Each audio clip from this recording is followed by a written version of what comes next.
हमारे सामने मेरा प्यारा बच्चा जो चैप्टर है, आज चैप्टर में सॉलिड स्टेट है। सॉलिड स्टेट में हम लोग जो आज डिस्कस करेंगे वो डेंसिटी ऑफ यूनिट सेल के बारे में डिस्कस करेंगे। चलिए शुरू करते हैं कंटेंट को लेके।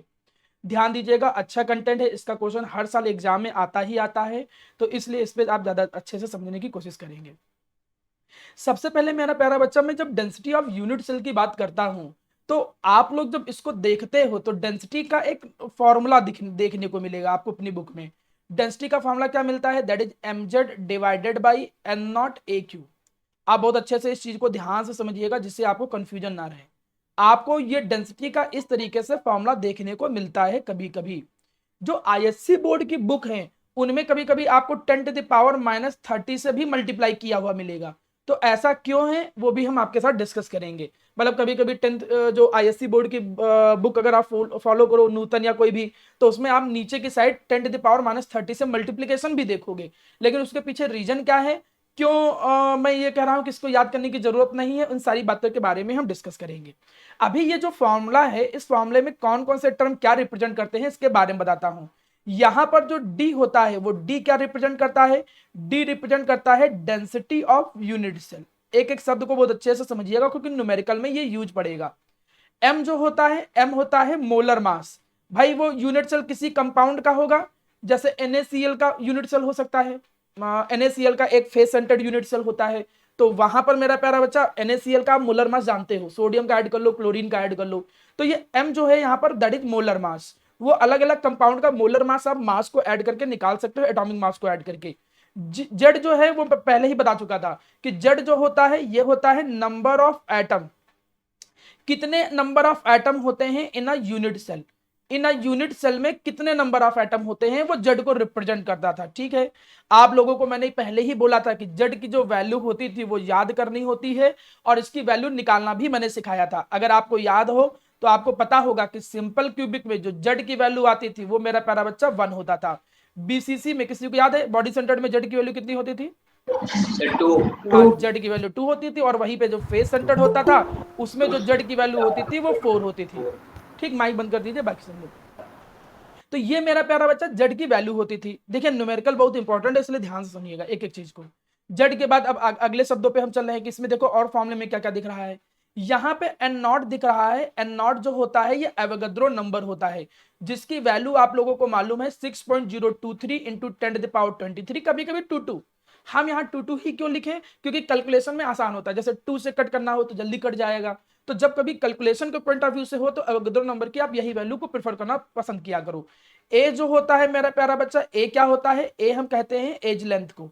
एज लेंथ आपको मालूम है कि जो भी यूनिट सेल होता है उसकी जो साइड लेंथ होती है उसको हम एज लेंथ बोलते हैं। तो ये डेंसिटी का ये जो फॉर्मूला है आप देखोगे इस पर बेस्ड न्यूमेरिकल हर साल आपके एग्जाम में आया है। इसका डेरिवेशन ऑब्वियसली आईएससी बोर्ड में तो है ही नहीं, सीबीएसई में भी किसी भी साल डेरिवेशन पूछा नहीं गया है, लेकिन बुक में दिया हुआ है तो इसलिए मैं चाहूंगा कि इसके डेरिवेशन पे भी ध्यान दो कि ये कैसे डेराइव हुआ होगा। चलिए इसके डेरिवेशन के लिए क्यों ना हम एक यूनिट सेल बना लेते हैं। अब यूनिट सेल कैसा है तुम ये पहले नहीं बता सकते कि यूनिट सेल फेस सेंटर्ड है, यूनिट सेल बॉडी सेंटर्ड है, या कैसा है यूनिट सेल, ये तुम पहले से डिसाइड नहीं कर सकते हो। अब जब पहले से डिसाइड नहीं कर सकते हो तो थोड़ी सी प्रॉब्लम है। तो इस चीजों को हम ध्यान समझते। एक एग्जांपल के तौर पे ऐसे मानो कि भैया ये सिंपल क्यूबिक है या बॉडी सेंटर है तो उसमें कई सारे एटम प्रेजेंट होंगे, कुछ कॉर्नर पे होंगे, फेस सेंटर होंगे तो फेस पे भी प्रेजेंट होंगे, ऐसे एटम प्रेजेंट होंगे कई सारे। अब हमें इसकी डेंसिटी निकालनी है। एक बात समझो, ये तो तुम ब्लॉक देख रहे हो ना क्यूब जैसा ब्लैक कलर वाला, इसका कोई खुद का डेंसिटी या इसका खुद का कोई मास का कोई मतलब नहीं होता है, क्योंकि डेंसिटी तो जो इसके अंदर एटम प्रेजेंट है उनके कारण डेवलप होगा। समझिएगा, मैं यहां पर थोड़ा और अच्छे से समझाने की कोशिश करता हूं। यहां पर ऐसा समझो इस एटम का कुछ हिस्सा इसके अंदर है, इसका कुछ हिस्सा इसके अंदर है, इसका कुछ हिस्सा इसके अंदर है। जब तुम 3D में देखते थे, पिछली बार मैंने डायग्राम बनाया था तो देख रहे थे यूनिट सेल पूरा पूरा भर जा रहा था। यूनिट सेल एक तरीके से पूरा पूरा भर जा रहा था।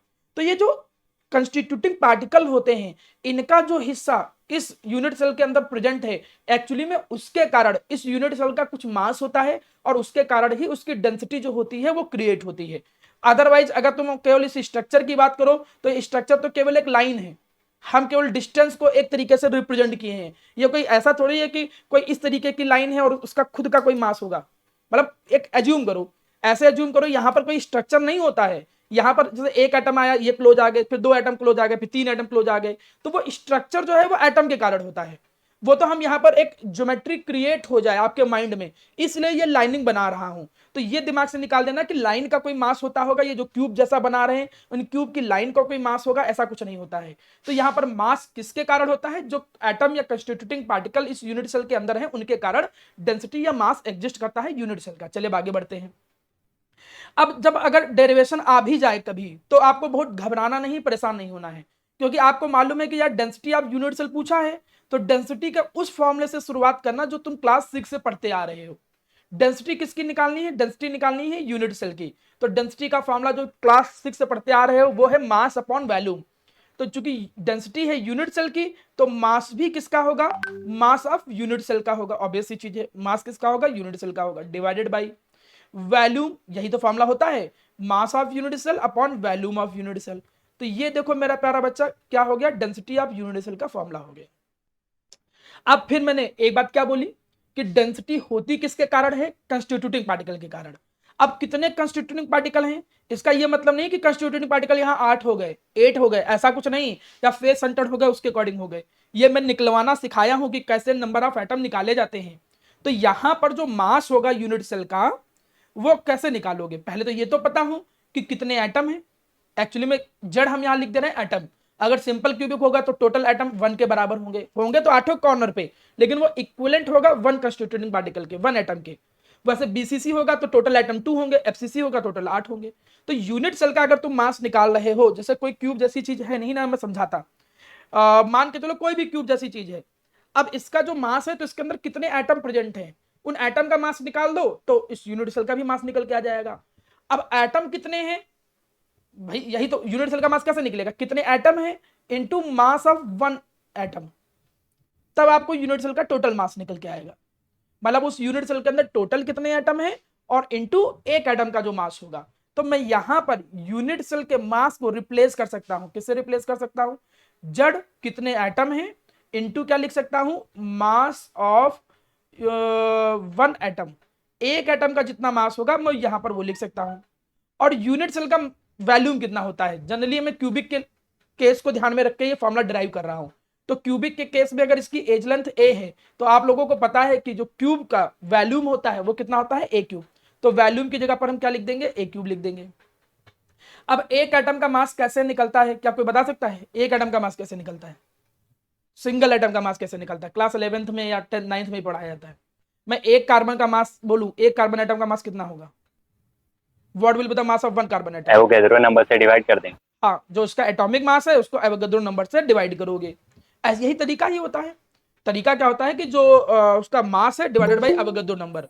तो सिमिलरली तुम अगर यहां पर ये निकालना चाहते हो, क्या निकालना चाहते हो मेरा प्यारा बच्चा? मास ऑफ 1 एटम। तो मास ऑफ 1 एटम निकालने के लिए क्या करना पड़ेगा? जो उसका मोलर मास है उस कंपाउंड का डिवाइडेड बाय एवोगैड्रो नंबर। अब आप पूरी वैल्यू को थोड़ा रिजॉल्व करिए, सॉल्व करने की कोशिश करिए। m divided by N naught, और यहां पर देखो क्या निकल के आ गया? A cube. तो अगर आप इस फॉर्मूले को देखो तो आप देखोगे कि फॉर्मूला वही जो था वो ड्राइव होके आ गया, M Z divided by N naught A cube. जो बच्चे थोड़ा सा लेट आए हैं वो परेशान ना हो, बस ये समझ के चले कि ये एक्स्ट्रा चीज सिखाई जा रही थी। ऐसा कोई डेरिवेशन बहुत कम आता है, सीबीएसई में तो मे भी 1-2% चांस है कि 5% के आसपास की आ जाए। आईएफसी में तो नहीं, डेरिवेशन ही नहीं इनके में प्रॉपर एक्सप्लेनेशन के तौर पे। आप लोगों को जो मैं आज पढ़ा रहा हूं वो मैं पढ़ा रहा हूं किसी भी यूनिट सेल की डेंसिटी कैसे निकलता है। आज मैं इस पर बेस सारे न्यूमेरिकल डील करूंगा, ठीक है। डेंसिटी का फॉर्मूला होता है mz divided by N naught A cube. यहां पर डी डेंसिटी है, m molar mass, z total number of atom जो मैं पहले बता चुका था, n Avogadro number, a edge length. एक बात समझना, यहां पर प्यारा बेटा कुछ छोटी छोटी बातें समझ लो कि अगर माना न्यूमेरिकल के दौरान डेंसिटी ग्राम पर सेंटीमीटर क्यूब में है, समझ के चलिएगा, अगर डेंसिटी ग्राम पर सेंटीमीटर क्यूब में है, भाई डेंसिटी की यूनिट ऐसे ही होती है ग्राम पर सेंटीमीटर क्यूब या किलोग्राम पर सेंटीमीटर क्यूब, तो ग्राम पर सेंटीमीटर क्यूब में है तो एज लेंथ किस में रखोगे? एज लेंथ सेंटीमीटर में रखोगे। ये बात भूलिएगा नहीं, कतई भूलने की जरूरत नहीं है। यहां से चेक करो, अगर ये ग्राम पर सेंटीमीटर क्यूब में है तो एज लेंथ कितनी निकलेगी? एज लेंथ सेंटीमीटर में रखनी पड़ेगी। अब होता क्या है मैं तुमको बताऊं प्यारा बेटा, होता क्या है कि न्यूमेरिकल के दौरान तुम देखोगे 90% क्वेश्चनों में जो एज लेंथ होता है वो किस में दिया होता है, पिकोमीटर में। जैसे 100 पिकोमीटर, 200 पिकोमीटर, पिकोमीटर में वैल्यू दी होती है। अच्छा यार एज लेंथ तो पिकोमीटर में दिया हुआ है और तुम्हें रखना किस में है, सेंटीमीटर में। तो कैसे कन्वर्ट करोगे, तो 100 इंटू 10⁻⁻10 सेंटीमीटर। कंफ्यूज मत होइएगा कि सर पीको तो 10⁻12 होता है, बेटा ये पीको मीटर है। तो अगर मैं मीटर में कन्वर्ट करता तब तो मैं 10⁻12 मीटर लिखता, लेकिन मैंने कन्वर्ट किस में किया, सेंटीमीटर में। तो 1 मीटर में कितने सेंटीमीटर होता है, 100। तो 10⁻12 को जब 100 से मल्टीप्लाई करोगे तो 10⁻10 ही आएगा। ये होता है एक्चुअली में ए क्यूब। लेकिन अब तुम देख क्या रहे हो कि यहां पर ए क्यूब है, तो ए क्यूब होने की वजह से ये 10⁻10 का होल क्यूब आ जाएगा, कन्वर्जन फैक्टर। और इसी वजह से ये 10 कितना आ जाता है, -30। ये कारण है जिसके वजह से तुम जब आईएससी बोर्ड की बुक फॉलो करते हो तो आईएससी बोर्ड की बुकों में यहां पर 10⁻−30 भी लिखा है। लेकिन 10⁻−30 वो ये कहना चाहता है कि एज लेंथ की वैल्यू पिकोमीटर में रखनी है।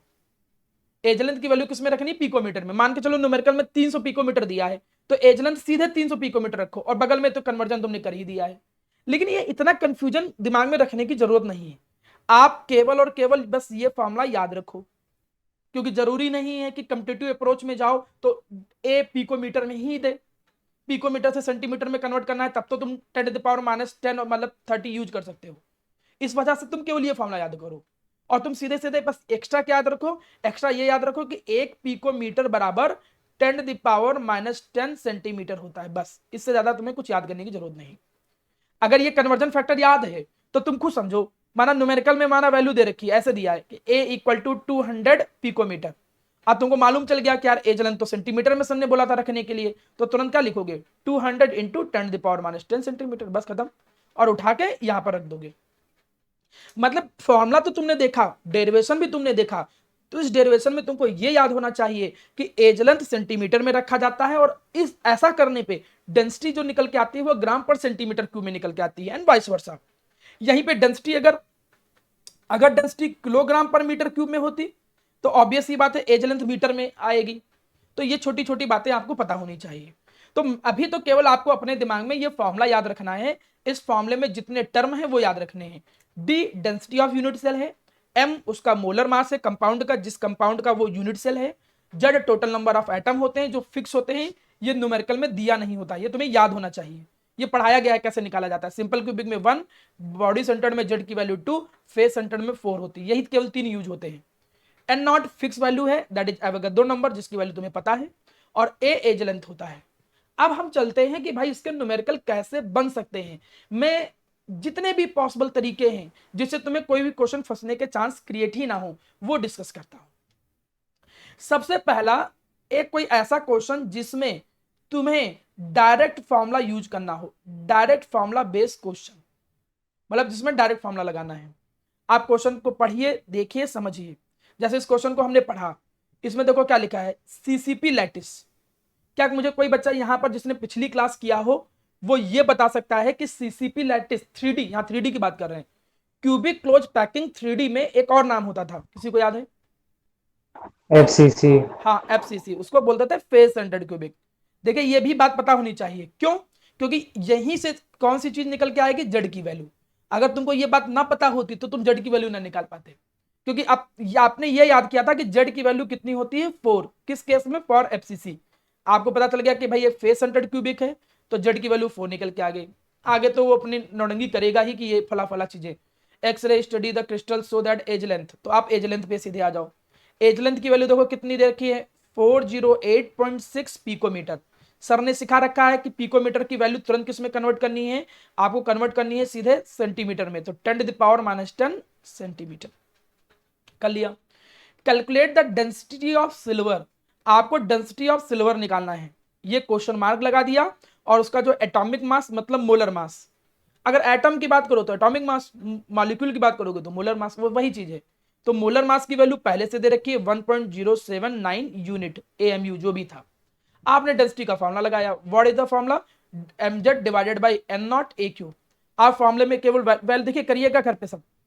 डेंसिटी पूछा गया है, मोलर मास दिया हुआ है, जेड दिया हुआ है, एन नॉट अवोगाद्रो नंबर की वैल्यू आपको मालूम है कितनी होती है 6.023 इंटू 10⁻23 और ए जो है ए की वैल्यू कितनी है 408.6 इंटू 10⁻−10 पूरे का होल क्यूब। ठीक है, सॉल्व कर लिया, जेड वाला पूरा रख के सॉल्व कर लिया, सीधे डेंसिटी निकल के आ गया। न्यूमेरिकल में प्रॉब्लम सीबीएसई वालों को इसलिए होता है क्योंकि उनको थोड़ा सा कैलकुलेशन करना पड़ जाएगा, क्यूब निकालना पड़ेगा, फिर पावर मैच करा के डिवाइड कराना पड़ेगा। आईएससी के लिए तो बड़ा आसान है, कैलकुलेटर अलाउड होता है, वैल्यू रखिए आंसर आ जाएगा। चलिए आगे बढ़ते हैं अगले क्वेश्चन पे। पहला क्वेश्चन बड़ा सिंपल है, केवल फॉर्मुला बेस्ड था। नेक्स्ट देखिएगा, आप क्वेश्चन समझने पे ध्यान दीजिएगा, अभी कुछ नोट डाउन मत करो चीजें, आपको कोशिश करूंगा मैं पीपीटी भेज भी दूंगा चाहो तो। नेक्स्ट क्वेश्चन देखो, अभी मैं डायरेक्ट फॉर्मुले वाली एक बात कर रहा हूं। एज लेंथ दे रखी है, एज लेंथ कितना दे रखा है देखो 564 पिकोमीटर। पिकोमीटर बोले तो आप समझ गए कि सर ने बोल रखा है कि भैया पिकोमीटर है तो इसको किस में कन्वर्ट करना है, सेंटीमीटर में। कर लिया सर ने कन्वर्ट। डेंसिटी पूछा गया है तो डेंसिटी का फॉर्मुला लगाओ सीधे। फॉर्मुला क्या होता है, mz divided by N naught A cube. Search करो कि भैया इस क्वेश्चन में क्या नहीं पता है तुम्हें। तुमने देखा एज लेंथ तुम्हें पता है, ए तुम्हें पता है, जेड की वैल्यू कितनी होगी? क्या कोई बता सकता है कि जेड की वैल्यू कितनी होगी? 6 जेड की वैल्यू NaCl तुम जब देखोगे तो नहीं, ये तुमको FCC स्ट्रक्चर मिलेगा। एक बार चेक करिएगा, जितना मुझको याद आ रहा है। हाँ, FCC स्ट्रक्चर। देखिए एग्जांपल भी याद करने पड़ेंगे कि भाई वो, देखिए मैं लास्ट में स्ट्रक्चर पढ़ाऊंगा कि NaCl का स्ट्रक्चर कैसा होता है, तब और टॉपिक क्लियर हो जाएगा। लेकिन ये जो छोटे छोटे वर्ड देख रहे हो ना, इस पे क्वेश्चन फंसता है। तो तुमने देखा कि यार NaCl तो फेस सेंटर्ड स्ट्रक्चर होता है। अब ये फेस सेंटर्ड स्ट्रक्चर होता है मतलब इसमें भी जेड की वैल्यू 4 होगी, छिपी हुई वैल्यू है जेड की वैल्यू। तो जेड भी तुम्हें पता चल गया भैया 4 है। इसकी वैल्यू तुम्हें प्रॉब्लम नहीं होती है, ये वैल्यू तुम्हें पहले से पता है। मोलर मास NaCl का नहीं दिया है तो निकाल सकते हो कैसे, 23 प्लस 35.5 पूरा सॉल्व कर लिया तो 58.5। तो यहां पर मोलर मास आपने कितना रख दिया 58.5। पूरा सॉल्व किया, डेंसिटी ग्राम पर सेंटीमीटर क्यूब में आ गई, क्योंकि एज लेंथ तो दे ही रखी। एज लेंथ उठा के ये यहां रख दो। क्वेश्चन देखिए, क्वेश्चन में हर वैल्यू दी हुई है, कैसे करना है मैं खुद बता रहा हूं। आप क्वेश्चन पे बहुत अच्छे से ध्यान दीजिए, केवल वही 5 शब्द यूज हो रहे हैं बार बार। अगला क्वेश्चन देखो, calculate the density of silver. तो डेंसिटी जो है वो पूछी गई है, question mark. Face centred cubic structure है तो जेड की वैल्यू फिक्स हो गई, फेस सेंटर्ड के लिए कितना होता है 4। The distance between nearest atom, ये अच्छा क्वेश्चन है। Distance between nearest atom is 287। ये ए नहीं दिया हुआ है, ये कंफ्यूज मत होइएगा। Distance between nearest atom, distance between nearest atom ये दिया गया है 287 पिकोमीटर, ये डी है, ये ए नहीं है। और आपसे मोलर मास भी दिया हुआ था, मोलर मास कितना दिया है 107.8। अब अगर प्यारा बेटा डेंसिटी का फॉर्मूला लगाओ तो फॉर्मूला देखो क्या आ रहा है, mz divided by N naught A cube. इस फॉर्मूले में जरा देखो कौन कौन सी वैल्यू तुम्हें पता है। तुम्हें मोलर मास पता हुआ है, जेड की वैल्यू फेस सेंटर्ड है तो 4 हो गई, ए की वैल्यू अभी नहीं पता है, एन नॉट तो याद ही रहता है अवोगाद्रो नंबर। तुम्हें केवल ए की वैल्यू पता चल जाती है। अगर ए की वैल्यू पता चल जाती तो आप आराम से क्वेश्चन कर ले जाते। लेकिन ये तो यार डिस्टेंस बिटवीन नियरेस्ट एटम दिया है, तो क्या डिस्टेंस बिटवीन नियरेस्ट एटम का एज लेंथ के साथ कोई रिलेशन है? तो हाँ है। उसके लिए आपको क्या करना पड़ेगा, ये टेबल याद करनी पड़ेगी, पूरी नहीं क्योंकि पूरी चीज तो तुमको वैसे भी याद है। कैसे, सिंपल क्यूबिक में जेड की वैल्यू 1 होती है तुम्हें याद है, इसमें जेड की वैल्यू 4 होती है, इसमें जेड की वैल्यू 2 होती है, तो याद ही था तुम्हें। आर और ए का रिलेशन भी तुमको याद था क्योंकि उधर डेंसिटी के टाइम हमने जब पैकिंग एफिशिएंसी पढ़ाया था तो रिलेशन याद करवाया था। इसमें r इक्वल टू a/2 होता है, इसमें r इक्वल टू a/2 √2 होता है, इसमें r इक्वल टू √3/4 a होता है। याद भी होना चाहिए ये चीज। पता चला एटम की रेडियस दे दे, एज लेंथ ना दे और तब डेंसिटी पूछ ले, तब क्या करोगे? तो r थोड़ी रख दोगे वहां एक ही जगह पे, आप रिलेशन लगाओगे। पहले ये चेक करोगे कि किस टाइप का क्रिस्टल है, माना वो फेस सेंटर्ड है तो r और a का ये रिलेशन लगाओगे, तो वहां पर r दिया है तो a निकाल लोगे, फिर a फॉर्मूले में रखोगे। तो r और a का रिलेशन भी पता होना चाहिए। लेकिन यहां पर जो अभी मैं बात कर रहा था वो देखो, वो ये है डिस्टेंस बिटवीन नियरेस्ट एटम। अब डिस्टेंस बिटवीन नियरेस्ट एटम जो होता है उसकी वैल्यू तुम्हें पता होनी चाहिए। सिंपल क्यूबिक में तो a के बराबर ही होती है। बताता हूं, देखो सिंपल क्यूबिक में हर एक का डेरिवेशन नहीं कराऊंगा, लेकिन एक फील बताता हूं, समझ में आ जाएगा। सिंपल क्यूबिक में अगर तुम 2 एटम देखो तो 2 एटम ऐसे प्रेजेंट होते हैं, ऐसे होते हैं ना। तो भैया इन दोनों के न्यूक्लियस के बीच की डिस्टेंस कितनी होती है ए के बराबर ही तो होती है, यही सबसे पास में होते हैं। बाकी सब किसी में देख लो, जैसे तुम आगे फेस सेंटर्ड, एक एग्जांपल की बात मैंने करा, मैंने कहा फेस सेंटर्ड, तो फेस सेंटर्ड में होता कैसे था, अच्छा समझिए कैसे होता था। 8 तो कॉर्नर पे होते थे एटम, 8 तो कॉर्नर पे होते थे, 1 2, फिर यहां होते थे, यहां होते थे, ये 8 कॉर्नर पे होते थे, और 3 फेस पे होते थे। जैसे कि अगर ये फेस डायगोनल है तो आपको मालूम है कि यहां पर भी एक एटम होता था, ठीक। तो यहां पर जो नियरेस्ट डिस्टेंस निकलेगा, वो नियरेस्ट डिस्टेंस अगर तुम टेक्निकली चेक करोगे तो ये निकलेगी वैल्यू, यहां से यहां तक की वैल्यू। तो आप पाइथागोरस थ्योरम लगा के पहले पूरी वैल्यू पता करो, फिर उसका हाफ करो। तो हम आपसे ये नहीं कह रहे हैं कि तुम डिराइव करो, तुम सीधे याद रखो कि भाई यार हर टाइप के यूनिट सेल में नियरेस्ट एटम के बीच की डिस्टेंस कितनी होती है। अब सर हम तो एक उधर आर और ए का रिलेशन याद करें, इधर ये भी याद करें, तो कुछ आसान तरीका बताओ। तो आप ऐसे याद कर लो, क्या याद कर लो कि डिस्टेंस बिटवीन नियरेस्ट एटम जो होता है डी, वो किसके इक्वल होता है, 2r के इक्वल होता है, बस खत्म। अगर वो 2r के इक्वल होता है तो आप देखो अपने आप रिलेशन बनता चला जाएगा। कैसे, यहां 2r करो तो जैसे 2r निकालोगे तो कितना निकलेगा, a/2 इंटू 2, क्योंकि r की वैल्यू इतनी थी तो 2r का मतलब 2 से मल्टीप्लाई हो जाएगा, तो 2 कटाएगा तो कितना आएगा, a आएगा। देखो यही a लिखा है। इसको 2 से मल्टीप्लाई करो तो देखो 2 कट जाएगा तो a/√2 बचेगा। इसको 2 से मल्टीप्लाई करो तो यहां पर जैसे 2 से मल्टीप्लाई करोगे तो √3/2a आएगा। मतलब r और a का जो रिलेशन होता है था उसमें 2r के बराबर नियरेस्ट डिस्टेंस होता है। तो भाई जो भी वैल्यू याद किए थे a के रिस्पेक्ट में, वो आपको 2 से मल्टीप्लाई करनी है। इसमें 2 से मल्टीप्लाई करोगे इस वाले में तो a बचेगा, a आएगा। इस वाले में 2 से मल्टीप्लाई करोगे a/√2 बचेगा, इस वाले में 2 से मल्टीप्लाई करोगे तो √3/a आएगा। ये नियरेस्ट डिस्टेंस होता है, ये तुमको याद होना चाहिए।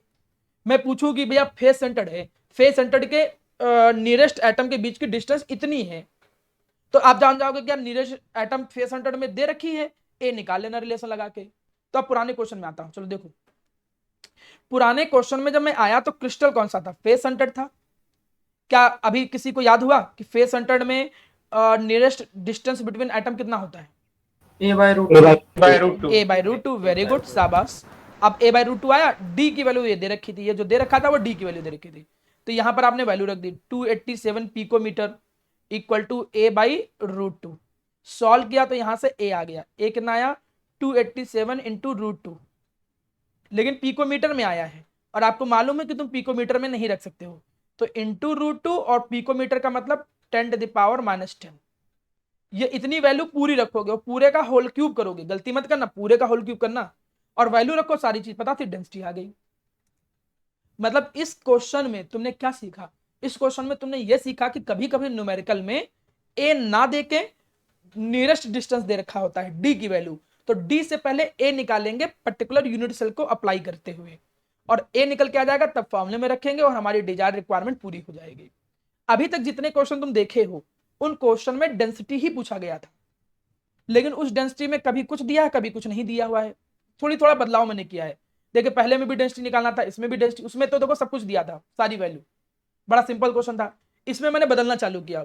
पहले वाले में कॉन्सेप्ट क्या निकल के आया कि पहले वाले में ये निकल के आया कि भैया इस क्रिस्टल के नाम से जेड की वैल्यू पहचानो, और उसी में एक चीज और कि मोलर मास जब ना दिया हो क्रिस्टल का और तुम्हें चाहिए तो फॉर्मूला ऐड करके काम चला सकते हो।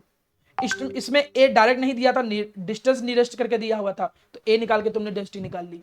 तो ये पहला टाइप हमने कवर किया, मतलब पहले टाइप में भी 3 टाइप हो गए। तो अब पहले टाइप के बाद अगले टाइप पे आते हैं। अब ये टाइप नंबर 2, कभी कभी माना एज लेंथ पूछे।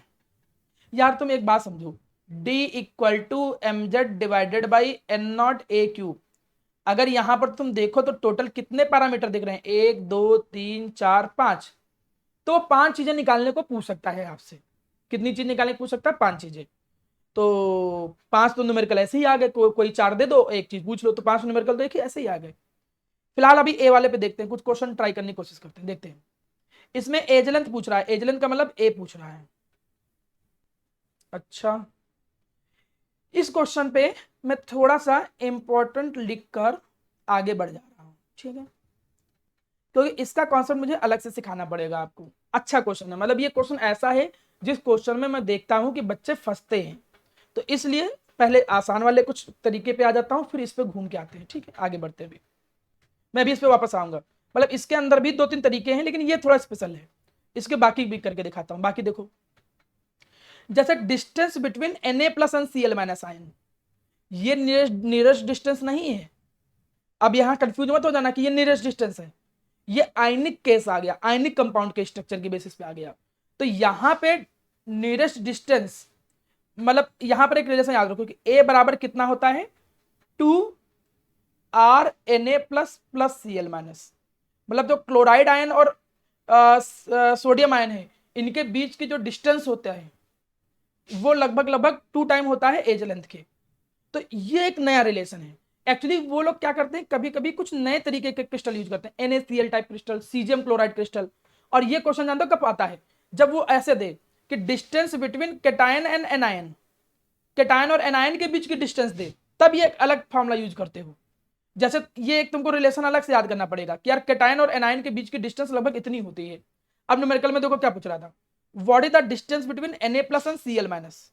अब Na प्लस और Cl माइनस के बीच की डिस्टेंस कितनी होती है देखो, तो A बाई कितना होता है 2 होता है, A बाई कितना होता है 2 होता है, निकालो यहां से। मतलब इनडायरेक्टली तुमको A निकालना है। जब A निकालोगे उसका हाफ करोगे तो कैटायन एनायन के बीच की डिस्टेंस भी निकल के आ जाएगी। A निकालने के लिए तो चेक करते हैं क्या क्या दिया है, डेंसिटी दी हुई है। डेंसिटी कितनी दी गई है 2.165 ग्राम पर सेंटीमीटर क्यूब। FCC लैटिस है, मतलब जेड की वैल्यू कितनी हो जाएगी 4। NaCl है, मतलब यहां पर मोलर मास वही 23 प्लस 35.5 58.5, तो ये भी निकल के आ गया। फॉर्मूला लगाओ, डेंसिटी इक्वल टू क्या निकला mz divided by n0 AQ। इस फॉर्मूले में वैल्यू देखो, मोलर मास दिया हुआ है, जेड की वैल्यू 4 है, n0 एवोगाड्रो नंबर है, वैल्यू पता है तुम्हें एवोगाड्रो नंबर की। A निकालना है, A निकालना है और डेंसिटी भी क्वेश्चन में दे रखी है। और जैसे तुम A निकालोगे, A का हाफ करोगे तो वो कैटायन और एनायन के बीच की डिस्टेंस होती है। तो कभी कभी तुम्हें आयनिक क्रिस्टल के लिए कुछ अलग से रिलेशन याद करने पड़ेंगे। देखिए, मैं जितने भी पॉसिबल टाइप बन सकते थे मैंने सारे यहां पर रखे हैं, इतना उम्मीद करके कि बोर्ड में इससे बाहर तुम्हें कुछ देखने को नहीं मिलेगा। आप अपनी बुक के क्वेश्चन करिए। अब A निकाल लो, A निकाल करके यहां पर उसका हाफ कर दो तो ये निकल के आ जाएगा। A निकालने में तुम्हें कुछ समस्या आएगी, तो इस वजह से मैं एक चीज सिखाने जा रहा हूं, इस पर ध्यान दो। क्या सिखाने जा रहा हूं, इसको मिटा देता हूं पहले, ध्यान। तुम लोग कभी कभी प्रॉब्लम महसूस करोगे, ISC वालों की नहीं बात कर रहा हूं, CBSE की। उनको प्रॉब्लम क्या महसूस आएगी, माना A क्यूब ऐसे लिखा है, तुम ध्यान दो, A क्यूब बराबर वैल्यू आई 58.47 into 10 to the power minus 30, मैंने कह दिया 28, ऐसे हमने लिख दिया, ठीक।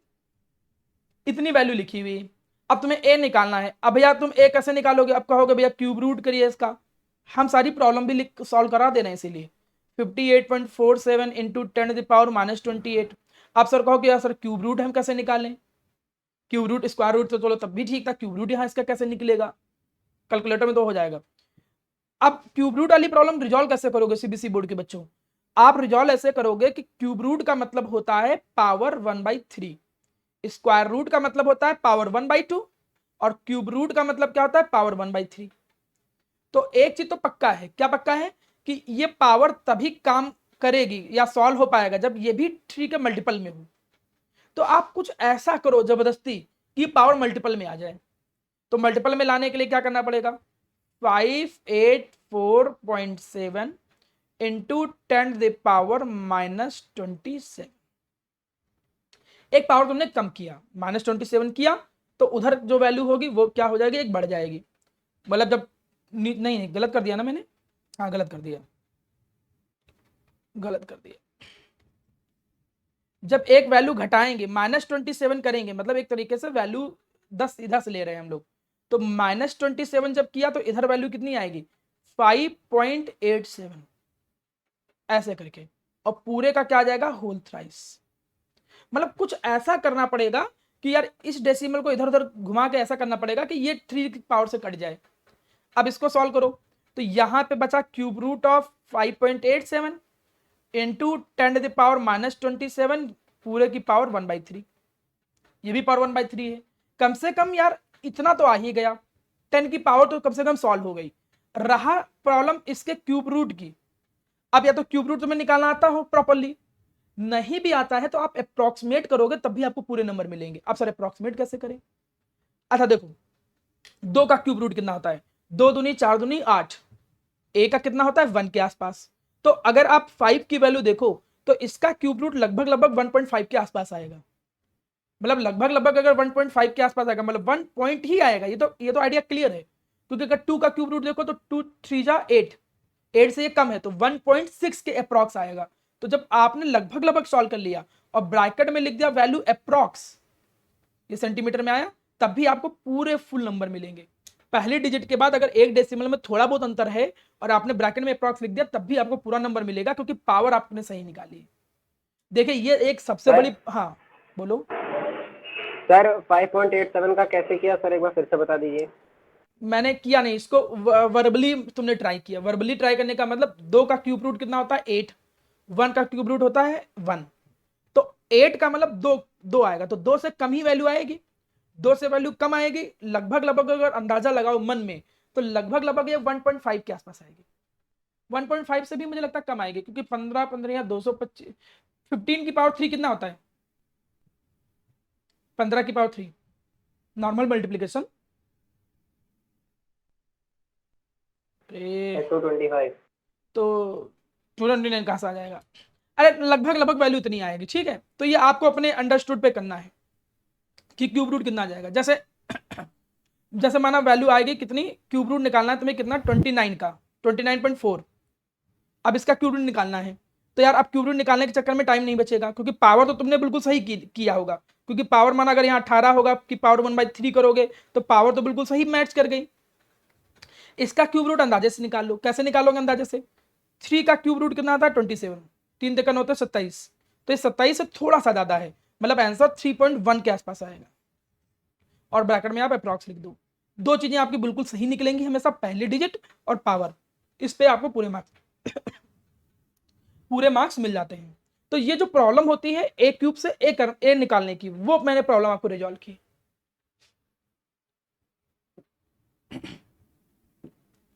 इसका और कोई अल्टरनेटिव तरीका नहीं तो क्यूब रूट निकालने में टाइम लग जाएगा और आप पीछे रह जाओगे। खासकर मैं सीबीएसई बोर्ड की बात कर रहा हूं। तो ये जो प्रॉब्लम आपके सामने आती थी मैंने वो सॉल्व किया। आप इस क्वेश्चन में क्या करोगे? इस क्वेश्चन में पूरा फॉर्मूला लगाओगे, D = mz divided by n0 a cube. पहले सॉल्व करोगे तो यहां से a क्यूब आएगा। a क्यूब बराबर समथिंग, सारी वैल्यू दे रखी है, सारी वैल्यू दे रखी है। तो यहां से पहले a निकालोगे क्यूब रूट करके, a निकलेगा। और आपको पता है कि Na+ और Cl- के बीच की जो डिस्टेंस होता है वो a/2 होता है। a एज लेंथ हो गया तो a/2 होता है, तो a जो निकलेगा उसका हाफ करोगे तो डिस्टेंस आ जाएगी। अगला क्वेश्चन देखो। सर ये डिस्टेंस का फॉर्मूला सिर्फ फाइंडिंग कब कौन से? 2 केस में आता है, एक NaCl में आता है और एक सीजियम क्लोराइड में आता है। सीजियम क्लोराइड का अभी बिल्कुल क्लियर नहीं मुझे, √3/2 होता है a, लेकिन मुझे क्लियर नहीं इसलिए मैं भी कमेंट नहीं करूंगा। ठीक है, तो अब इस दूसरे क्वेश्चन में आ जाओ। डेंसिटी इस क्वेश्चन में क्या है ये दिया है, 11.35 ग्राम पर सेंटीमीटर क्यूब। ओके जी। मेटल FCC स्ट्रक्चर है तो जेड की वैल्यू कितनी आ गई? 4। और estimate the radius of lead atom, इस क्वेश्चन में रेडियस पूछा गया है। आप कोई बताना चाहे रेडियस कैसे निकालेंगे? a/2 हाँ, सर ए निकाल लेंगे आर तो और ए का रिलेशन लगाएंगे, और वो चूंकि फेस सेंटर्ड है तो आपको मालूम है कि आर इक्वल टू क्या होता है? a/2√2। तो यहाँ पर ए कैसे निकलेगा? ए निकलेगा, हाँ बस ये पहले ए निकालो। मतलब टास्क क्या निकला कि पहले तुम्हें ए निकालना पड़ेगा फर्स्टली। जब ए निकलेगा तो उसको 2√2 से डिवाइड करोगे तब आर निकलेगा। पूछा आर गया है, मतलब डायरेक्टली नहीं पूछा। देखो ए सुने, पहले ए निकालना पड़ेगा फिर तुमको आर पे जाना पड़ेगा। और ए निकालने के लिए डेंसिटी का फॉर्मूला लगाना पड़ेगा, density = mz divided by n0 a cube. चलो फिर से वही चीज देखो कौन कौन सी वैल्यू दी है। क्वेश्चन में डेंसिटी दी गई है 11.35 ग्राम पर सेंटीमीटर क्यूब, बहुत बढ़िया। मोलर मास लेड है तो लेड का मोलर मास दिया होना चाहिए था, इस क्वेश्चन में नहीं दिया है तो मेरी साइड से मिसप्रिंट है। एग्जाम में हमेशा मोलर मास दिया होगा लेड का, एटॉमिक मास। जेड चूंकि फेस सेंटर्ड है तो जेड की वैल्यू 4 हो जाएगी। n0 की वैल्यू तुम्हें पता रहती है। अब यहां से सॉल्व करोगे तो क्या निकलेगा? एज लेंथ पहले निकलेगा a क्यूब समथिंग, और फिर उसका क्यूब रूट लोगे तो a निकलेगा। और इसमें आपको मालूम है कि r इक्वल टू क्या होता है? a/2√2। तो जो a निकला उसको 2√2 से डिवाइड करोगे तो r आ जाएगा। और यही फॉर्मूला क्यों? क्योंकि ये फेस सेंटर्ड है। ये नहीं r और a का रिलेशन सब में अलग अलग होता है। सिंपल क्यूबिक में r equal to a by 2, body centred में r इक्वल टू √3/4a, और इसमें होता है फेस सेंटर्ड में r equal to a by 2√2। तो देखो ए वाले कुछ क्वेश्चन भी हमने आपको सॉल्व करके सिखाए जो एज लेंथ के साथ रिलेट कर सकते हैं। क्वेश्चन कठिन नहीं होते हैं प्यारा बेटा, मैं 1000 बार बोल रहा हूं, आपको बस थोड़ा ध्यान देने की जरूरत है। टाइप नंबर 3 पे आ जाओ। क्वेश्चन पढ़िए। फेस सेंटर्ड यूनिट सेल है, फेस सेंटर्ड यूनिट सेल का मतलब z इक्वल टू 4, बात खत्म। With edge length, edge length है इतनी, मतलब एज लेंथ इतनी है, देखो 3.608 इंटू 10⁻⁻8 सेंटीमीटर। अब देखो माना अगर तुम आईएससी वाला फॉर्मूला याद कर लिए होते 10⁻30 वाला, तो फिर तुम्हें पिकोमीटर में कन्वर्ट करना पड़ता दोबारा। तो इसीलिए मैं ऐसा फॉर्मूला बताया हूं कि जो प्रॉब्लम ना क्रिएट करे। हाँ मानता हूं कि आईएससी में उस फॉर्मूले के हिसाब से ही क्वेश्चन बनते हैं, लेकिन कम्पिटिटिव में तो आपको ध्यान रखना पड़ेगा ना। तो 8 सेंटीमीटर में दिया है, बहुत बढ़िया। अब इसको कन्वर्ट नहीं करना है उसमें सेंटीमीटर में। डेंसिटी जो है वो कितनी दी गई है, 8.92 ग्राम पर सेंटीमीटर क्यूब। एटॉमिक मास पूछा गया है, मतलब m निकालना एक तरीके से। डेंसिटी का फॉर्मूला लगाओ, mz divided by n0 a cube. Question में वैल्यू चेक करो जल्दी से। डेंसिटी की वैल्यू दी हुई है ग्राम पर सेंटीमीटर क्यूब में, m पूछा गया है, z की वैल्यू 4 है, n0 पता रहता है अवोगाद्रो नंबर, a पता है तो a क्यूब कर लेना उसका, तो यहां से m निकल के जाए। डायरेक्ट फॉर्मूला बेस्ड क्वेश्चन था, आ गया। अब इस टाइप के बाद सभी लोग यहां पर ध्यान देंगे, मैं 1000 बार बोल रहा हूं ये क्वेश्चन बहुत इंपॉर्टेंट है, इसलिए क्वेश्चन पे ध्यान दो। मैंने ये सारे क्वेश्चन आपकी बुकलेट के ही यूज किए हुए हैं, सेम टू सेम बुकलेट के क्वेश्चन ही कॉपी पेस्ट यहां किया हूं।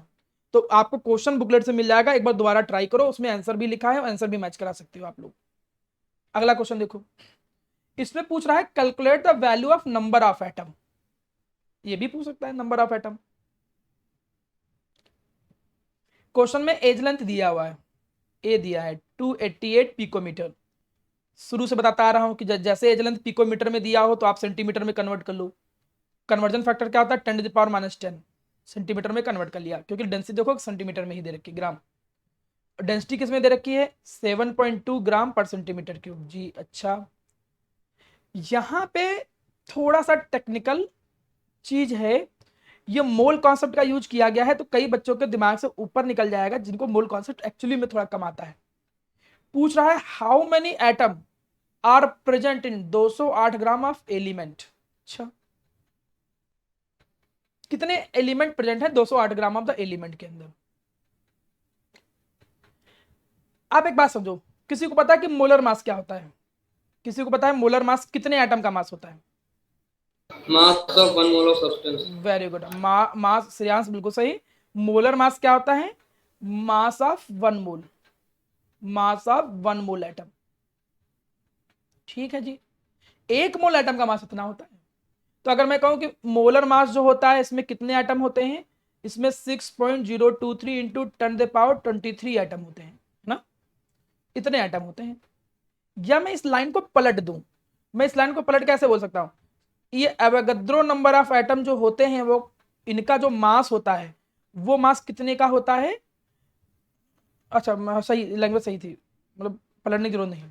अब यहां पर ऐसे लैंग्वेज देखो, लैंग्वेज क्या निकल के आई कि अगर मोलर मास है, इतना मास है, तो इतने मास का मतलब इतने एटम होंगे। तो अगर मास 1 ग्राम होगा तो कितने एटम होंगे, यही एवोगाद्रो नंबर, ये एवोगाद्रो नंबर लिखा है डिवाइडेड बाई मोलर मास। इसीलिए अगर जो मास गिवन है, जैसे 208 दिया है, तो इस मास के लिए क्या करना पड़ेगा, Na into m divided by molar mass. मतलब एक तरीके से तुम्हें मोलर मास निकालना है। मैं इसको आराम से करके बताता हूं, समझो। मैं इसको दूसरे तरीके से करके बताता हूं जिससे कंफ्यूजन ना हो। डेंसिटी का फॉर्मूला लगाया तुमने, डेंसिटी का फॉर्मूला लगाया mz divided by n0 a cube. इस फॉर्मूले में तुमने क्या देखा, डेंसिटी दी हुई है, देखो जी कितनी दी हुई है, डेंसिटी दी हुई है 7.2। एक ही फॉर्मूला है लेकिन बदल बदल के यूज हो रहा है, इसलिए ध्यान दो। जेड की वैल्यू फेस सेंटर्ड है तो जेड की वैल्यू नहीं बॉडी सेंटर्ड है, बॉडी सेंटर्ड है तो जेड की वैल्यू 2, बॉडी सेंटर्ड है तो जेड की वैल्यू 2। यहां से एज लेंथ दी हुई है तो एज लेंथ की वैल्यू रख दिया 288 इंटू 10⁻⁻10 और पूरे का होल क्यूब। यहां से n0 की वैल्यू तुम्हें पता है 6.023 इंटू 10⁻23, और यहां से सीधे क्या निकल के आ जाएगा, लेंदी तरीका भी बता रहा हूं, शॉर्टकट भी बताऊंगा कि क्या करना था तुम्हें। अब यहां पर तुम्हें करना क्या है कि अगर तुम्हें ये निकालना हो, क्या निकालना हो, मोलर मास निकाल लिए। मोलर मास लेट सपोज हमने माना कि लेट कि मोलर मास आया माना 100 ग्राम, तो इसका मतलब क्या पता चला कि 100 ग्राम के अंदर कितने एटम है, 100 ग्राम में एवोगाद्रो नंबर एटम है, इसलिए एक में कितना होगा Na divided by 100 molar mass, ये मोलर मास है, और इसीलिए पूछा कितने में गया है 208 के अंदर कितना होगा, तो फॉर्मूला क्या आ जाएगा Na इंटू 208 डिवाइडेड बाई 100। मतलब अगर खुद देखो कि तुम्हें यार Na की जरूरत तो पड़ ही रही, मतलब Na divided by m, Na divided by molar mass की जरूरत पड़ ही रही है, जब इतनी जरूरत पड़ रही तो क्यों अपना न्यूमेरिकल लेंदी करो। या तो तरीका ये है, मतलब मेथड नंबर 1 कि पहले तुम मोलर मास निकाल लो, मोलर मास निकाल करके फिर लिखो कि इतने मोलर मास में इतने एटम है, तो एक में कितना होगा 208 में कितना होगा, तरीका नंबर 1।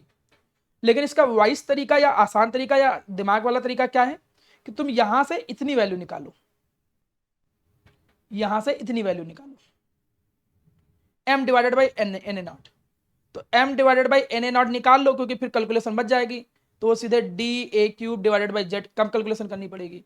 और आपको मालूम है कि नंबर ऑफ एटम निकलता कैसे है, नंबर ऑफ एटम निकलता है जब तुम Ma divided by n not into given mass लिखते हो, जो भी मास यहाँ रहता है सीधे तुम चाहिए फॉर्मूला याद कर लो शॉर्टकट के लिए। अब जब कम्पिटिटिव अप्रोच में जाते हो लोग यही करते हैं, बस उसके अंदर भी फॉर्मूला बनाने लग जाते हैं।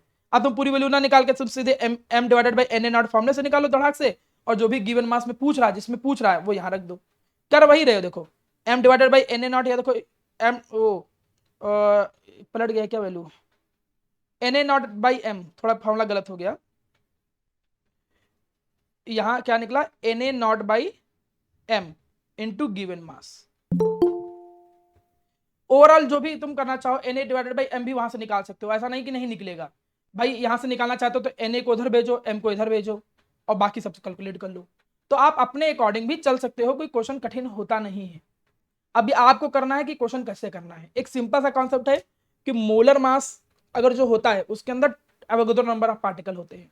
जैसे मैं बात करूं सोडियम का मोलर मास 23 ग्राम है, तो 23 ग्राम में एवोगाद्रो नंबर ऑफ क्या होंगे, सोडियम होंगे, तो इतने ग्राम में कितने सोडियम होंगे। मैं इसको मिटा के फिर से समझाता हूँ क्वेश्चन को, पूरा नहीं, इसका कॉन्सेप्ट। अगर माना सोडियम का मास है 23 ग्राम, सोडियम का ये इसका एटॉमिक मास है, तो 23 ग्राम का मतलब इसके अंदर कितने सोडियम होंगे, इतने सोडियम एटम होंगे। अब माना मैं क्वेश्चन पूछ लेता 10 ग्राम सोडियम में कितने होंगे, तो क्या क्या लिखते कि 1 ग्राम में कितने हैं, देश डिवाइडेड बाई इसका एटॉमिक मास, और 10 ग्राम में कितने हैं। तो सीधे सीधे शॉर्टकट के तौर पे तुम चाहे डायरेक्ट ये याद कर लो कि नंबर ऑफ एटम्स जब निकालने के लिए आए तो तुम सीधे सीधे रिलेशन ये यूज करो, Na divided by molar mass into जो भी मास गिवन हो, टाइम सीधे आपका बच जाए। और जब डेंसिटी वाला फॉर्मूला लगाओगे mz divided by n naught a cube, इससे ये वैल्यू निकालो। ये कैसे निकलेगा, ये वैल्यू निकलेगा, उसको उधर भेजो, तो Na naught divided by m equal to क्या बच्चा z divided by D A cube. ये वैल्यू रखो यहाँ पे, ये निकलेगा, उसको गिवन मास से मल्टीप्लाई करो, नंबर ऑफ एटम बनेगा। तो कॉन्सेप्ट तो है, ऐसा नहीं कि यार तुम सोचो कि डायरेक्ट फॉर्मूला बेस आएगा, चारों वैल्यू दे देगा और आपका क्वेश्चन हो गया। 12th में हो तो थोड़ी तो मेहनत करनी पड़ेगी, इतना घुमाता नहीं। मैं तो जितने भी पॉसिबिलिटी बन नहीं थी मैं सारे क्वेश्चन पे ला रहा हूं कि जिससे फिर तुम्हें डाउट ना रह जाए। अगला क्वेश्चन देखो, अगला क्वेश्चन है nature of unit cell. Nature of unit cell पूछे तो इसका मतलब तुम्हें जेड निकालना है।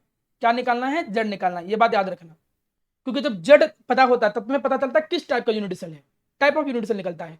सिंपल क्यूबिक है, बॉडी सेंटर्ड है, फेस सेंटर्ड क्या है। तो आपने क्वेश्चन सॉल्व किया, अब इसमें मोलर मास या एटॉमिक मास कितना दिया गया है 60 ग्राम पर मोल। डेंसिटी अगर क्वेश्चन में देखो तो कितना दिया गया है 6.23 ग्राम पर सेंटीमीटर क्यूब। एज लेंथ ए बोलते हैं, एज लेंथ कितना दिया 400 पिकोमीटर, पिकोमीटर है तो सेंटीमीटर में कन्वर्ट करो तुरंत, 10⁻⁻10 सेंटीमीटर में। अब यहां पर पूछा क्या गया, calculate the radius of atom और type of cubic unit cell. तो type of cubic unit cell का मतलब जेड निकालना है। तो पहले फॉर्मूला लगाओ D equal to mz divided by n naught a cube. Formula जब तुमने लगाया तो इस फॉर्मूले में देखो D दिया हुआ है, m दिया है, n नॉट पता रहता है, a दिया है, सीधे z निकालो। अब z की वैल्यू जितनी आए, जैसे z की वैल्यू लगभग लगभग आ गई 1.98, अब ऐसा नहीं कि कुछ और आ जाएगा, लगभग लगभग या तो एक्यूरेट 2 आएगा, एक्यूरेट 4 आएगा, एक्यूरेट 1 आएगा, नहीं तो उसके पास। तो इसके पास आ गया, इतनी वैल्यू आई तो मतलब लगभग लगभग 2 है, लगभग लगभग 2 है, इसका मतलब बीसीसी स्ट्रक्चर है। अगर 4 के आसपास होता तो एफसीसी स्ट्रक्चर हो जाता।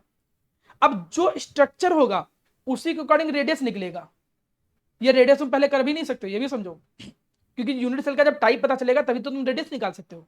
माना अगर बीसीसी होता तो r इक्वल टू √3/4 a लगाते तुम, और उसमें r पूछा गया है तो a दिया ही था, ये रिलेशन लगाते।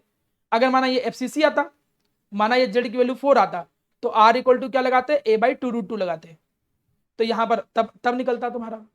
तो अगर कभी नेचर या टाइप ऑफ यूनिट सेल पूछे तो z निकालना है, z निकाल लोगे तो उसके बाद बाकी कुछ भी कर लोगे। तो ओवरऑल अगर देखा जाए तो इतने तरीके के नॉर्मल क्वेश्चन बनते हैं डेंसिटी के, जिनमें से एक क्वेश्चन जो हमने छोड़ रखा था, अब हम उस क्वेश्चन पे वापस आते हैं। अब इस क्वेश्चन को बहुत अच्छे से ध्यान दीजिएगा, अच्छा क्वेश्चन है। इसको हम दो तरीके से करेंगे। इसमें पूछ क्या रहा है, आप निकालो edge length of unit cell.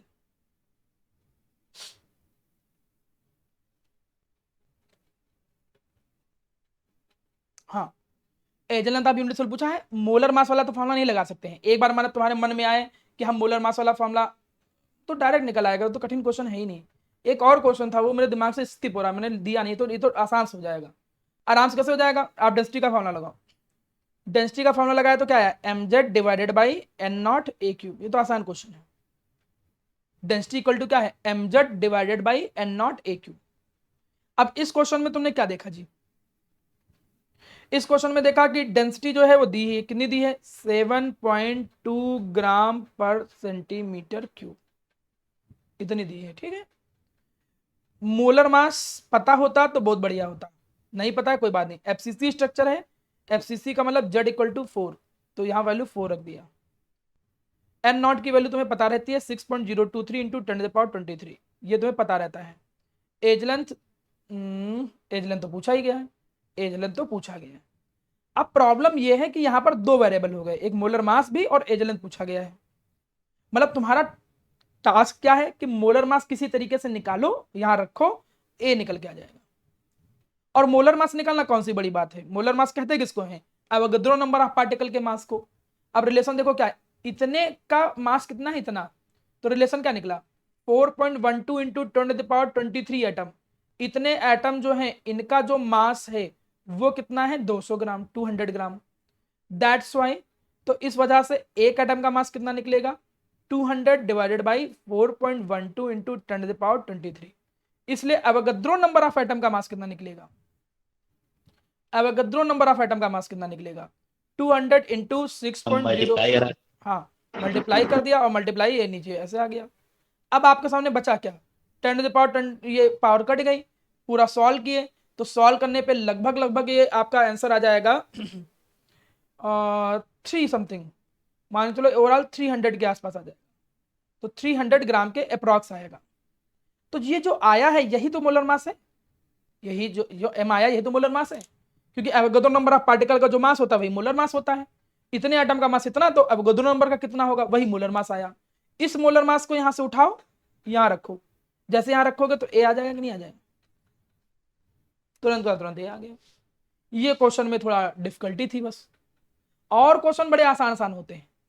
आप देखो क्वेश्चन डायरेक्ट तरीके का नहीं होता, तुम क्वेश्चन कर भी नहीं पाओगे अगर तुमने प्रैक्टिस नहीं किया। आप क्वेश्चन प्रैक्टिस करो, मैं एक क्वेश्चन बना के बताता हूँ, एक क्वेश्चन और आता है, वो क्वेश्चन अच्छा होता है, लेकिन चलिए मैं समझाता हूँ। उसमें पूछता है कि बताओ इतना मास है तो इतने मास में नंबर ऑफ एटम कितने होंगे, how many number of atom in 200 gram. देखो ऐसे, जैसे माना एक क्वेश्चन में दूं कि if a FCC structure crystal, एक एफसीसी स्ट्रक्चर क्रिस्टल है, have edge length equal to 400 picometer, मैं अपने अकॉर्डिंग न्यूमेरिकल बना रहा हूं, अच्छा क्वेश्चन है। How many atoms are there in 200 gram of substance. 200 100 gram substance में कितना होगा। चलो ये तो हमने बना ही दिया था, यही तो क्वेश्चन कर रहे थे, वो गलती से मैंने दूसरे तरीके से बता दिया, लेकिन कोई बात नहीं। अब इसके और 1-2 तरीके बताता हूं, कई सारे तरीके बताता हूं। अब देखो तुम ऐसे समझो, वही क्वेश्चन है जो तुम लोगों को फंस रहा था, मैं इसको 2 तरीके से करता हूं। मेथड नंबर 1 पूछ रहा है कि भैया 200 ग्राम कोई सब्सटेंस है, ये माना चलो 200 ग्राम कोई सब्सटेंस है, कह रहा है 200 ग्राम सब्सटेंस जो है, इस 200 ग्राम सब्सटेंस के अंदर निकालो कितने एटम हैं। 200 ग्राम सब्सटेंस के अंदर निकालो कितने एटम हैं। ठीक, तो यार तुम अगर हम ऐसा करें कि ये निकालने की 200 ग्राम सब्सटेंस के अंदर यूनिट सेल कितने हैं, अगर ये पता कर लो। सर हाँ सर इसमें डेंसिटी तो है नहीं। अच्छा, डेंसिटी दे रहा हूँ, डेंसिटी नहीं, सॉरी। एंड इफ डेंसिटी, अगर डेंसिटी जो है वो 1.2 ग्राम पर सेंटीमीटर क्यूब। अब इस क्वेश्चन में माना, इस क्वेश्चन का मैं फॉर्मेट बदल रहा हूं, देखो फॉर्मेट पे ध्यान दो, ये बहुत अच्छी चीज है। 200 ग्राम में कितने एटम होंगे, तो क्यों ना पहले हम ये पता कर लें कि 200 ग्राम के अंदर यूनिट सेल कितने होंगे। Sir number of unit cell निकाल के क्या करोगे। अच्छा बताओ, एक यूनिट सेल में कितने एटम है ये तो पता कर लेते हो ना। कैसे, अगर मैं कहूं कि 200 आपके सामने एफसीसी यूनिट सेल हैं, आपके सामने इतने एफसीसी यूनिट सेल हैं, तो बताओ इसके अंदर टोटल एटम कितने होंगे, कोई बता सकता है। Total number 800। Very good. क्यों, क्योंकि 200 तो यूनिट सेल हैं और एक एफसीसी में एटम कितने होते हैं 4, तो यहां देखो 800 आ गया। तो क्यों ना यूनिट सेल निकालो, कितने नंबर ऑफ यूनिट सेल होंगे, और नंबर ऑफ यूनिट सेल कैसे निकालोगे, मैं उसी क्वेश्चन को करने के कई तरीके बता रहा हूं। नंबर ऑफ यूनिट सेल कैसे निकालोगे, total mass of unit cell, total mass of substance, जितना सब्सटेंस का मास दिया है, जैसे 200 ग्राम है तो 200 gram divided by mass of 1 unit cell. अगर एक यूनिट सेल का तुम मास यहां पर रख दो, और जैसे टोटल मास कितने के अंदर पूछा गया था, 200 ग्राम के अंदर पूछा गया था, divided by mass of 1 unit cell. अब याद करो, mass of 1 unit cell derivation के दौरान तुमको बताया गया था, अगर मास ऑफ 1 यूनिट सेल निकालना हो तो कैसे निकाला था आपने, m इंटू जेड, ऐसे ही शायद निकाला था, याद करो m इंटू जेड। तो m जो था m कैसे निकाला था, नहीं मास ऑफ 1 यूनिट सेल निकला था m, ये इतना निकला था टोटल, ये इतना निकला था। मैं बता रहा हूँ, बैक में जाकर डेरिवेशन दिखा दे रहा हूँ, नहीं तो तुम कंफ्यूज होगे कि सब पता नहीं क्या बोल दे रहे हैं। ये देखो मास ऑफ यूनिट सेल, तो मास ऑफ यूनिट सेल में जेड इंटू पहले मास ऑफ 1 एटम किया, और ये ऊपर m divided by Na naught आया, तो इतनी value mass of 1 unit cell के बराबर होती है। तो वही वैल्यू देखो हमने यहां रख दिया, जेड इंटू m, कहाँ है, हाँ ये m into Z divided by n not Q. तो मोलर मास देखो क्वेश्चन में, मोलर मास क्वेश्चन में तो दिया ही नहीं है। अच्छा जी, अब क्वेश्चन में मोलर मास, अच्छा ये तरीका तब लगाना होता है जब क्वेश्चन में मोलर मास भी दिया हो, डेंसिटी की जगह पर अगर मोलर मास भी दिया हो, माना डेंसिटी ना दिया हो तुम्हें, बाई केस अगर माना तुम्हें डेंसिटी ना दिया हो, ऐसा कोई क्वेश्चन हो कि क्वेश्चन मोलर मास दिया हो, NaCl है स्ट्रक्चर, तो अब NaCl का मोलर मास आपको पता है 58.5 होता है, तो यहाँ पर आप वही रख देते 58.5 इंटू जेड की वैल्यू 4, Na नॉट की वैल्यू आपको पता है। तो यहाँ जब डिवाइड करते तो नंबर ऑफ यूनिट चलाते और उसको फिर जेड से मल्टीप्लाई करते तो नंबर ऑफ एटम आ जाते। मतलब क्वेश्चन करने के बहुत तरीके हैं, बस इस टाइप के क्वेश्चन में जब मास गिवन होता है उसको ध्यान में रखना। अदरवाइज एक तरीका तो मैंने देखो आपको सिखाया ही था अभी थोड़ी देर पहले, ये वाला तरीका, यही तो क्वेश्चन था 208 ग्राम के अंदर कितने आइटम प्रेजेंट होंगे। एक तरीका हमने क्या सिखाया था कि पहले आप क्या कर लो कि ये वैल्यू निकालो और गिवन मास से मल्टीप्लाई कर दो। तो आप क्वेश्चन करोगे तब सीखोगे, पढ़ाने से उतना ज्यादा समझ में नहीं आएगा। मैं चाहे जितना पढ़ाऊं, आप जितना ज्यादा क्वेश्चन नंबर लगाओगे उतना आपको क्लियर होने शुरू हो जाएगा।